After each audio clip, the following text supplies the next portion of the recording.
What if Friday the 13th was from the perspective of Jason Voorhees? That's what In a Violent Nature is all about. It's a slasher movie from the point of view of the killer known as Johnny. Most of the time we are watching him walk from point A to B, but we learn the story from his point of view as well as his backstory.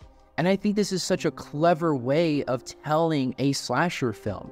It was fantastic. I will say that if you're a huge slasher fan, like if you're a big fan of Friday the 13th, Child's Play, Nightmare on Elm Street, this is a great movie. However, maybe it's not for everybody because it is slower paced than those other films. If you're someone who likes them casually, maybe this isn't for you, but I do highly, strongly recommend it. It is fantastic. You actually understand more of the thought process of Johnny and how he's basically a kid, like trapped inside this, like, metaphorically speaking, that he's trapped inside this, like, grotesque corpse of a killer, which is fantastic. There's all these, like, small character moments that he has, which I will not spoil, but it's interesting. It's very interesting. Part of me kind of wishes that, like, Friday the 13th takes a page from this movie.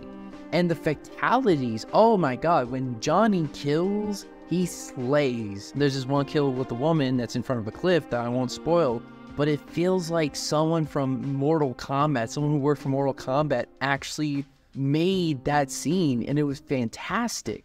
This is definitely a movie that really celebrates the 80s slashers.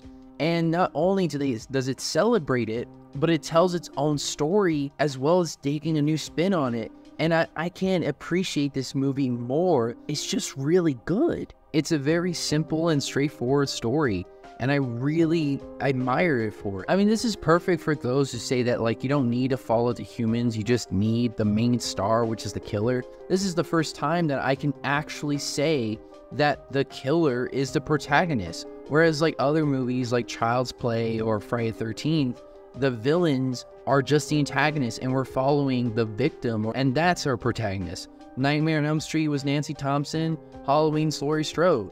But this, I can comfortably say that Johnny is our protagonist, even though he's killing a bunch of people. There's so much lore to unpack here, and they actually announced that they're making a sequel. And I am so excited for this sequel. I'm so incredibly excited to see where this goes. If it becomes a series, I'd be down if it's a trilogy. Like, that'd be perfect way to tell this story. And for me, the ending I thought was really good. I think I will get into the spoiler right now because I really want to talk about that ending.